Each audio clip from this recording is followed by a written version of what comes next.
y a bien des années, je faisais une longue course à pied sur des hauteurs absolument inconnues des touristes, dans cette très vieille région des Alpes qui pénètre en Provence. C'était au moment où j'entrepris ma longue promenade dans ces déserts, des landes nues et monotones, vers 1200 ou 1300 mètres d'altitude. Il n'y poussait que des lavandes sauvages. Je traversais ce pays dans sa plus grande largeur et après 3 jours de marche, je me trouvais dans une désolation sans exemple. Je campais à côté d'un squelette de village abandonné. Je n'avais plus d'eau depuis la veille et il me fallait en trouver. Ces maisons agglomérées, en ruine, comme un vieux nid de guêpes, me firent penser qu'il avait dû y avoir, là, dans le temps, une fontaine ou un puits. Il y avait bien une fontaine, mais sèche.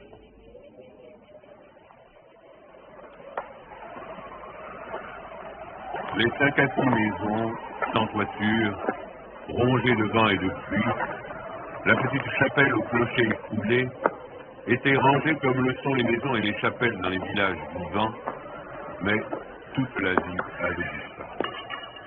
C'était un beau jour de juin, avec un grand soleil, mais sur ces terres sans abri et hautes dans le ciel, le vent soufflait avec une brutalité insupportable. Ces grondements dans les carcasses des maisons étaient ceux d'un fou dérangé dans son repas. Il me fallut lever le temps.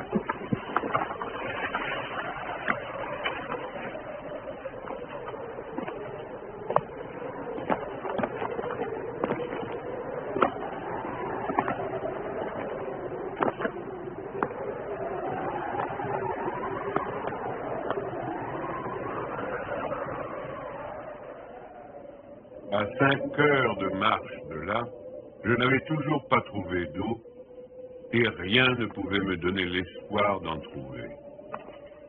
C'était partout la même sécheresse, les mêmes herbes lumineuses.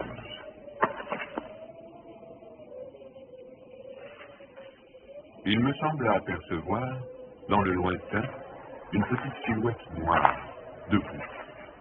Je la pris pour le tronc d'un arbre solitaire. À tout hasard, je me dirigeai vers elle. C'était un berger. Une trentaine de moutons, couchés sur la terre brûlante, se reposaient près de lui. Il me fit boire à sa gourde. Un peu plus tard, il me conduisit à sa bergerie, dans une ondulation du plateau. Il tirait son eau, excellente, d'un trou naturel très profond, au-dessus duquel il avait installé un treuil rudimentaire. Cet homme parlait peu, c'est le fait des solitaires, mais on le sentait sûr de lui et confiant dans cette assurance. C'était insolite dans ce pays dépouillé de tout. Il n'habitait pas une cabane, mais une vraie maison en pierre, où l'on voyait très bien comment son travail personnel avait rapiécé la ruine qu'il avait trouvée là, à son arrivée. Son toit était solide et étanche. Le vent qui le frappait faisait sur les tuiles le bruit de la mer sur le bois. Son ménage était en ordre, son parquet balayé, son fusil graissé. La soupe bouillait sur le feu. Je remarquai alors qu'il était aussi rasé de frais, que tous ses boutons étaient solidement cousus, que ses vêtements étaient reprisés avec le soin minutieux qui rend les reprises invisibles.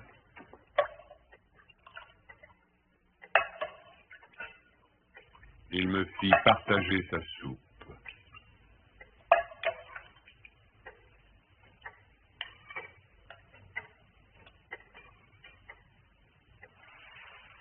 Comme après, je lui offrais ma blague à tabac, il me dit qu'il ne fumait pas.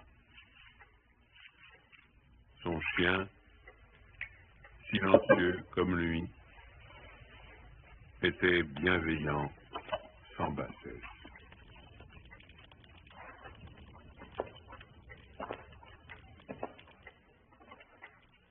Il avait été entendu que je passerais la nuit là, le village le plus proche étant encore à plus d'une journée et demie de marche.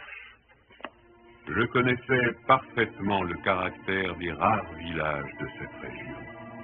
Il y en a 4 ou 5, dispersés, loin les uns des autres, sur les flancs de ces hauteurs, dans les taillis de chênes blancs, à la toute extrémité des routes carrossables.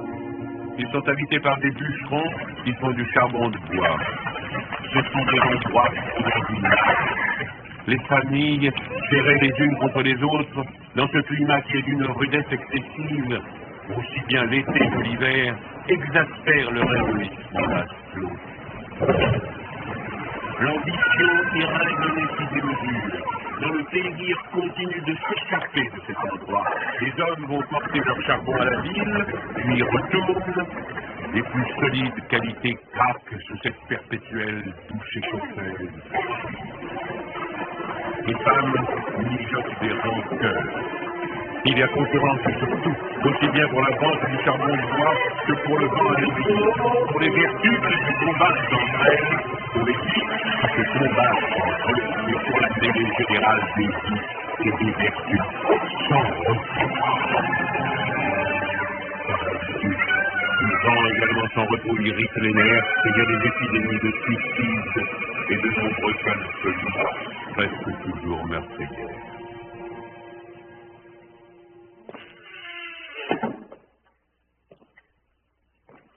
Le berger qui ne fumait pas alla chercher un petit sac et déversa sur la table un tas de glands. Il se mit à les examiner, un après l'autre, avec beaucoup d'attention, séparant les bons des mauvais. Je fumais ma pipe, je proposais de l'aider. Il me dit que c'était son affaire. En effet, voyant le soin qu'il mettait à ce travail, je n'insistais pas. Ce fut toute notre conversation.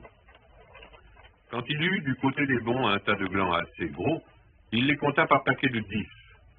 Ce faisant, il éliminait encore les petits fruits ou ceux qui étaient légèrement fendillés, car il les examinait de fort près.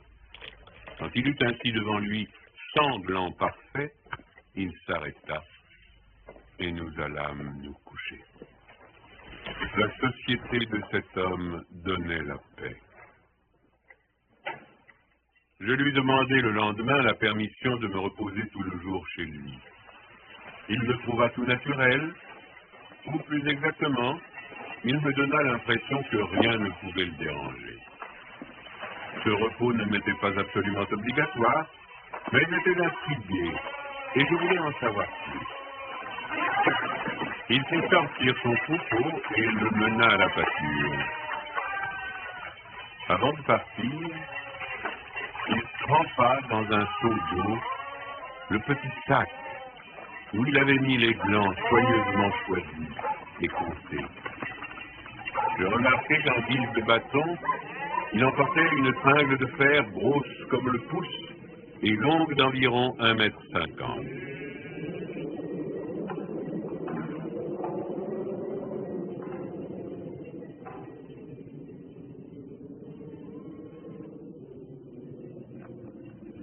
Je fis celui qui se promène en se reposant, et je suivis une route parallèle à la sienne. La pâture de ces bêtes était dans un fond de combe. Il laissa le petit troupeau à la garde du chien et monta vers l'endroit où je me tenais.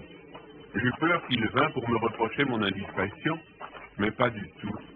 C'était sa route, et il m'invita à l'accompagner si je n'avais rien de mieux à faire. Il allait à 200 mètres de là, sur la hauteur. Arrivé à l'endroit où il désirait aller, il se mit à planter sa tringle de fer dans la terre. Il faisait ainsi un trou dans lequel il mettait un gland, puis il rebouchait le trou. Il plantait des chaises. Je lui demandai si la terre lui appartenait. Il me répondit que non. Savait-il à qui elle était? Il ne savait pas. Il supposait que c'était une terre communale ou peut-être était-elle la propriété de gens qui ne s'en souciaient pas. Lui ne se souciait pas de connaître les propriétaires. Il planta ainsi ses semblants avec un soin extrême.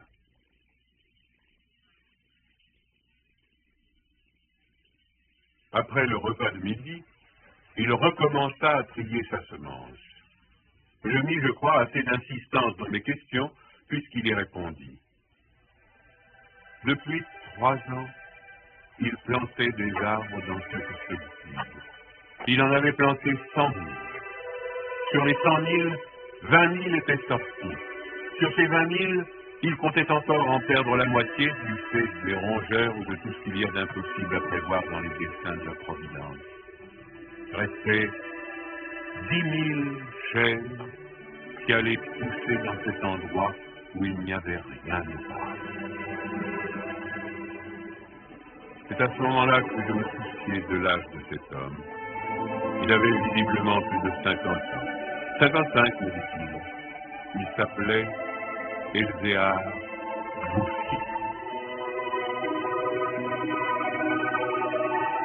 Il avait possédé une ferme dans les plaines. Il y avait réalisé sa vie. Il avait perdu son fils unique, puis sa femme. Il s'était retiré dans la solitude où il prenait plaisir à vivre lentement avec ses brebis et son chien. Il avait jugé que ce pays mourrait par manque d'arbres. Il ajouta que n'ayant pas d'occupation très importante, il avait résolu de remédier à cet état de choses. Mon jeune âge me forçait à imaginer l'avenir en fonction de moi-même et d'une certaine recherche du bonheur.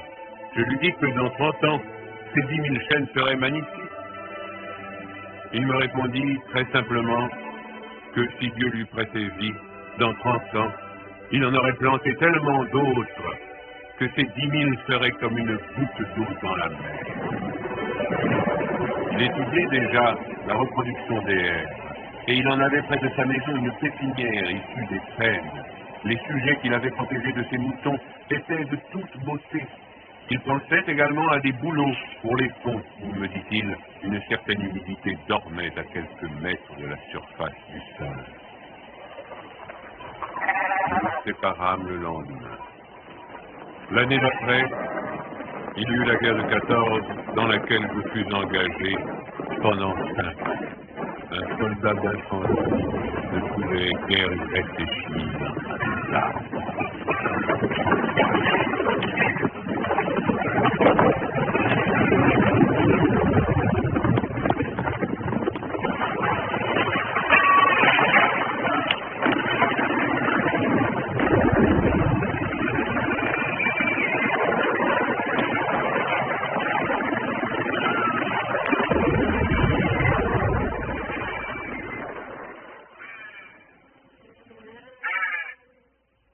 Sorti de la guerre, je me trouvais à la tête d'une prime de démobilisation minuscule, mais avec le grand désir de respirer un peu d'air pur. C'est sans idée préconçue, sauf celle-là, que je repris le chemin de ces contrées désertes. Le pays n'avait pas changé. Toutefois, au-delà du village mort, j'aperçus dans le lointain une sorte de brouillard gris qui recouvrait les hauteurs comme un tapis. Depuis la veille, je m'étais remis à penser à ce berger planteur d'arbres. 10 000 chênes, me disais-je, occupent vraiment un très large espace. J'avais pu nourrir trop de monde pendant 5 ans, pour ne pas imaginer facilement la mort d'Elzéar Bouffier. D'autant que, lorsqu'on en a 20, on considère les hommes de 50 comme des vieillards à qui il ne reste plus qu'à mourir.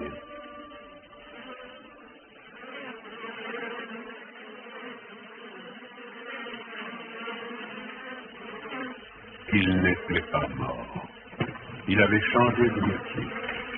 Il ne possédait plus que 4 brebis, mais par contre, une centaine de ruches. Il s'était débarrassé des moutons qui mettaient en péril ses plantations d'arbres. Il ne s'était pas du tout soucié de la guerre. Il avait imperturbablement continué à planter. Les chênes de 1910 avaient alors 10 ans et étaient plus hauts que moi et que lui. Le spectacle était impressionnant. J'étais littéralement privé de parole. Et comme lui ne parlait pas, nous passâmes tout le jour en silence à nous promener dans sa forêt. Elle avait en 3 tronçons 11 kilomètres de long et 3 kilomètres dans sa plus grande largeur. Quand on se souvenait que tout était sorti des mains et de l'âme de cet homme, sans moyens techniques, on comprenait que les hommes pourraient être aussi efficaces que Dieu dans d'autres domaines que la destruction. Il avait suivi son idée. Et les hêtres qui m'arrivaient aux épaules, répandus à perte de vue, en témoignaient.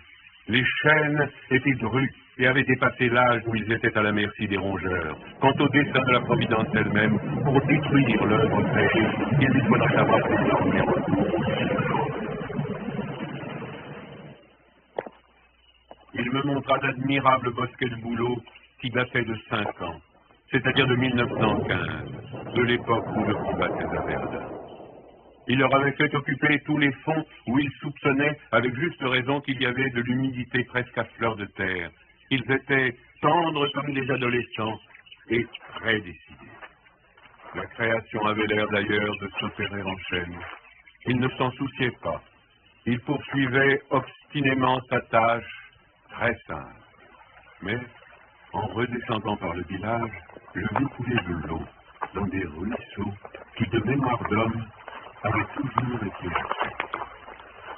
C'était la plus formidable opération de réaction qu'il m'ait été donné de voir. Ces ruisseaux secs avaient jadis porté de l'eau dans des temps très anciens.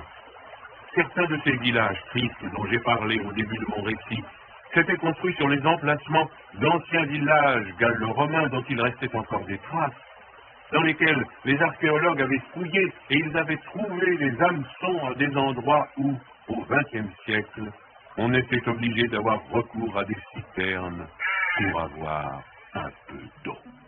Le vent aussi dispersait certaines graines.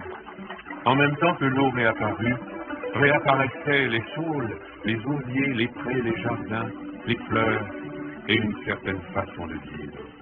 Mais la transformation s'opérait si lentement qu'elle entrait dans l'habitude sans provoquer d'étonnement. Les chercheurs qui montaient dans les solitudes à la poursuite des lièvres ou des sangliers avaient bien constaté le foisonnement des petits arbres, mais ils l'avaient mis sur le compte des malices naturelles de la terre. C'est pourquoi personne ne touchait à l'œuvre de cet homme. Si on l'avait soupçonné, on l'aurait condamné. Il était insoupçonnable. Qui aurait pu l'imaginer? Dans les villages et les administrations, une telle obstination dans la générosité la plus magnifique.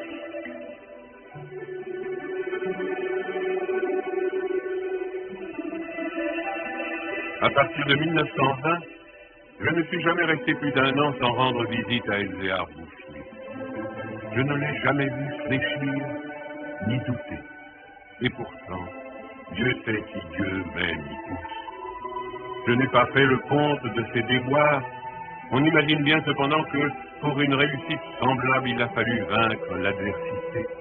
Que pour assurer la victoire d'une telle passion, il a fallu lutter avec le désespoir. Pour avoir une idée à peu près exacte de ce caractère exceptionnel, il ne faut pas oublier qu'il s'exerçait dans une solitude totale. Si totale que, vers la fin de sa vie, il avait perdu l'habitude de parler. Ou peut-être n'en voyait-il pas la nécessité. En 1933, il reçut la visite d'un garde forestier éberlu. Ce fonctionnaire lui intima l'ordre de ne pas faire de feu dehors, de peur de mettre en danger la croissance de cette forêt naturelle. C'était la première fois lui dit cet homme naïf, qu'on voyait une forêt pousser toute seule. En 1935, une véritable délégation administrative vint examiner la forêt naturelle. Il y avait un grand personnage des eaux et forêts, un député, des techniciens. On prononça beaucoup de paroles inutiles, on décida de faire quelque chose et, heureusement, on ne fit rien. Sinon, la seule chose utile, mettre la forêt sous la sauvegarde de l'État et interdire qu'on vienne y charbonner. Car il était impossible de n'être pas subjugué par la beauté de ces jeunes arbres en pleine santé. Et elle exerça son pouvoir de séduction sur le député lui-même.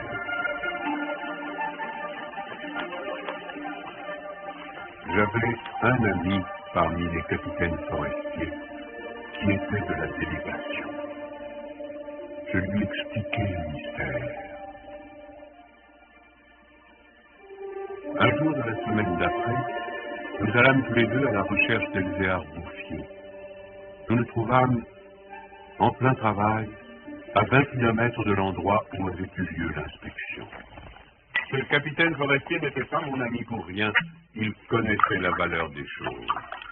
J'offris les quelques œufs que j'avais apportés en présent, nous partageâmes notre casse-croûte en trois, et quelques heures passèrent dans la contemplation muette du paysage. Le côté d'où nous venions était couvert d'arbres de 6 à 7 mètres de haut. Je me souvenais de l'aspect du pays en 1913, le désert. Le travail paisible et régulier, l'air vif des hauteurs, la frugalité et surtout la sérénité de l'âme avaient donné à ce vieillard une santé presque solennelle. C'était un athlète de Dieu. Je me demandais combien d'hectares il allait encore couvrir d'arbres. Avant de partir, mon ami fit simplement une brève suggestion à propos de certaines essences auxquelles le terrain d'ici paraissait devoir convenir. Il n'insista pas. Pour la bonne raison, me dit-il après, que ce bonhomme en sait plus que moi. Au bout d'une heure de marche, l'idée ayant fait son chemin en lui, il ajouta « Il en sait beaucoup plus que tout le monde. Il a trouvé un fameux moyen d'être heureux. » C'est grâce à ce capitaine que non seulement la forêt, mais le bonheur de cet homme furent protégés. L'œuvre ne courut un risque grave que pendant la guerre de 1939. Les automobiles marchant alors au gazogène, on n'avait jamais assez de bois. On commença à faire des coupes dans les chaînes de 1910. Mais ces quartiers sont si loin de tout réseau routier que l'entreprise se révéla très mauvaise au point de vue financier. On l'abandonna.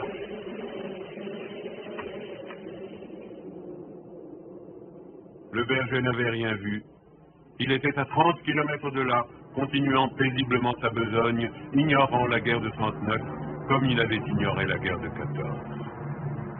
J'ai vu Elzéar Bouffier pour la dernière fois en juin 1945. Il avait alors 87 ans. J'avais donc repris la route du désert, mais maintenant, malgré le délabrement dans lequel la guerre avait laissé ce pays, il y avait un quart qui faisait le service entre la vallée de la Durance et la montagne. Je mis sur le compte de ce moyen de transport relativement rapide le fait que je ne reconnaissais plus les lieux de mes premières promenades. J'eus besoin d'un nom de village pour conclure que j'étais bien cependant dans cette région jadis en ruine et désolée.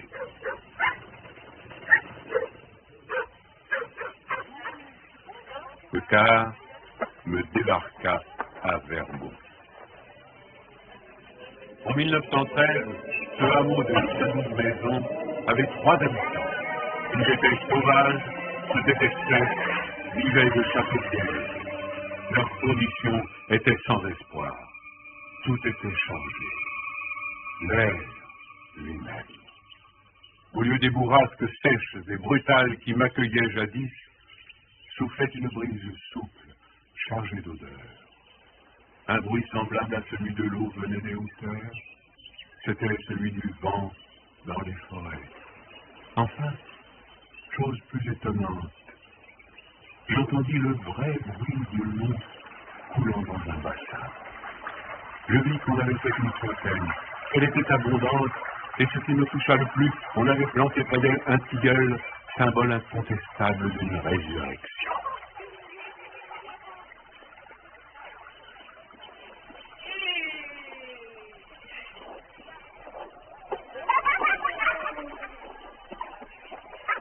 Par ailleurs, Verdun portait les traces d'un travail pour l'entreprise duquel l'espoir est nécessaire.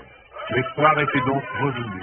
On avait déblayé les ruines, abattu les pans de murs délabrés. Les maisons neuves, crépies de frais, étaient entourées de jardins potagers où poussaient, mélangés mais alignés, les légumes et les fleurs, les choux et les rosiers, les poireaux et les gueules de loup, les céleris et les anémones.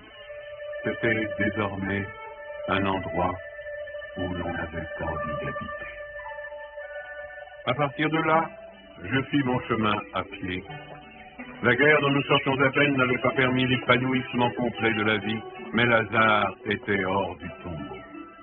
Sur les flancs abaissés de la montagne, je voyais de petits champs d'orge et de fèves en herbe, au fond des étroites vallées, quelques prairies vertes.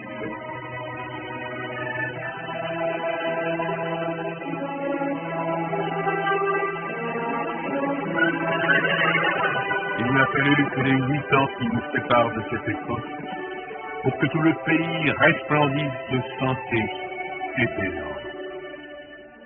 Sur l'emplacement des ruines que j'avais vues en 1913, s'élèvent maintenant des fermes propres, bien crépies, qui dénotent une vie heureuse et confortable. Les vieilles sources, alimentées par les pluies et les neiges que retiennent les forêts, se sont remises à couler. À côté de chaque ferme, dans des bosquets d'érables, les bassins des fontaines débordent sur des tapis de branches fraîches. Les villages se sont reconstruits peu à peu, et une population venue des plaines où la terre se vend chère s'est fixée dans le pays, y apportant de la jeunesse, du mouvement, de l'esprit d'aventure. On rencontre dans les chemins des hommes et des femmes bien nourris, des garçons et des filles qui savent rire, et ont repris goût aux fêtes campagnardes.